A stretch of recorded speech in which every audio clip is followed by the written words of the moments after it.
Eyes in the sky, gazing far into the night. I raise my hand to the fire, but it's no use.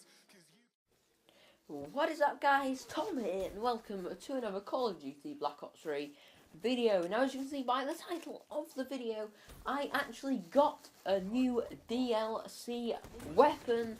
That's right, I got the NX Shadowclaw. That means I've got 3 of them now, all with crypto keys.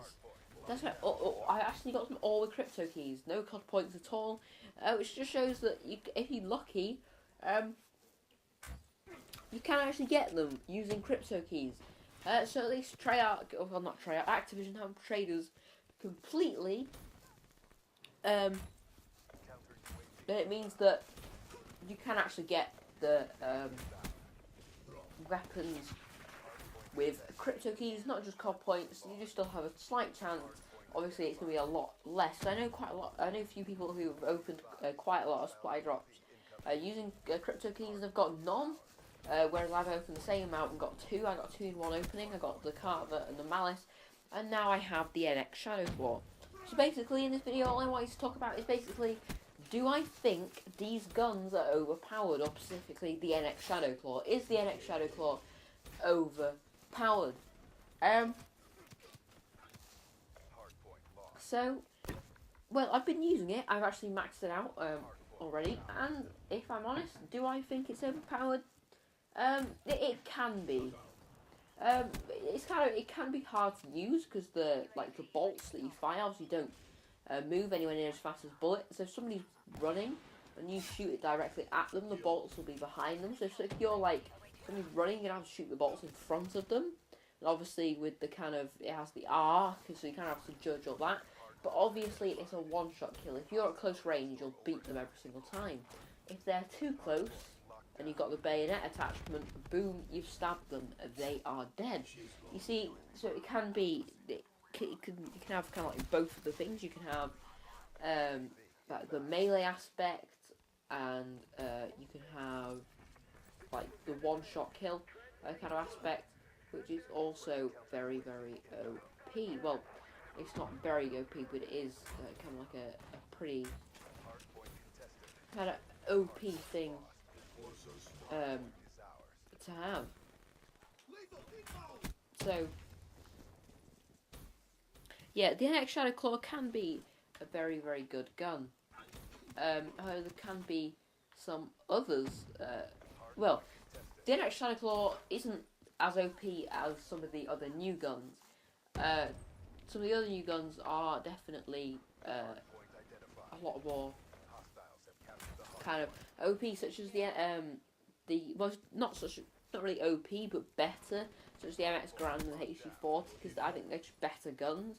Because to be honest, I think guns will always be better than the NX Shadowclaw, because it's not really a gun. So yeah, the NX Shadowclaw is definitely not the best of the DLC weapons, but it's not too bad. It's definitely a lot better than the melee weapons. I know a lot of people do complain about the NX Shadowclaw and how it's like a one shot and all that kind of thing. Well, it's quite hard to use. If you get used to it, it can be quite good. After I've used it and then got back to guns like the VMP and Cuda, I'm playing really badly because personally, to make it good, I think Tri-Bolt is better than Akimbo. I definitely think that Tri-Bolt is better. Obviously, with Tri-Bolt, you don't have to have the the aim right on them. So after using that and then going to something like the VMP or the Cuda, thinking that I don't have to put the the I don't know what you call it really, the reticle sort of in the middle of the screen, putting it right on them, not having to do that, it kind of makes me miss my actually awful, which means I now have to get back into the rhythm of using a proper fully automatic gun. But the NX Shadowclaw can be made pretty well with a specific class. So if I was to recommend a class, I would definitely run NX Shadowclaw with Elo, because sometimes you want to aim down sight just to give you that bit more accuracy, although sometimes you won't need it with the with the tri-bolt attachment, but you still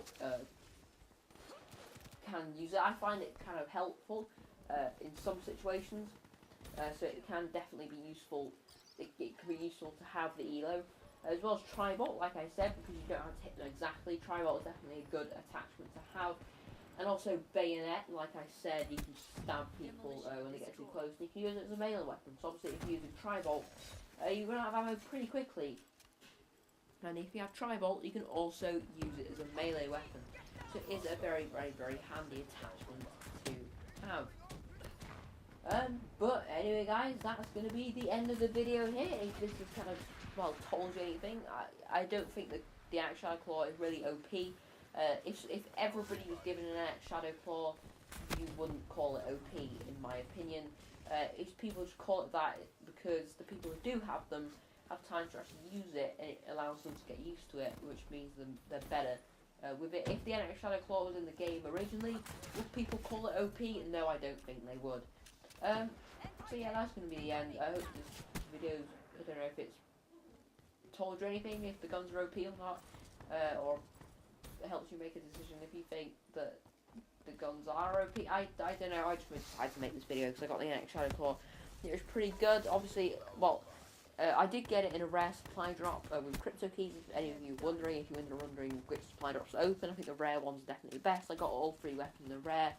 I don't recommend getting comp points, that's definitely not a good thing to do. I have got free with the crypto keys, as I said, which proves that the crypto keys do work. So you do not need to get comp points to get the new weapons. Crypto keys will also work.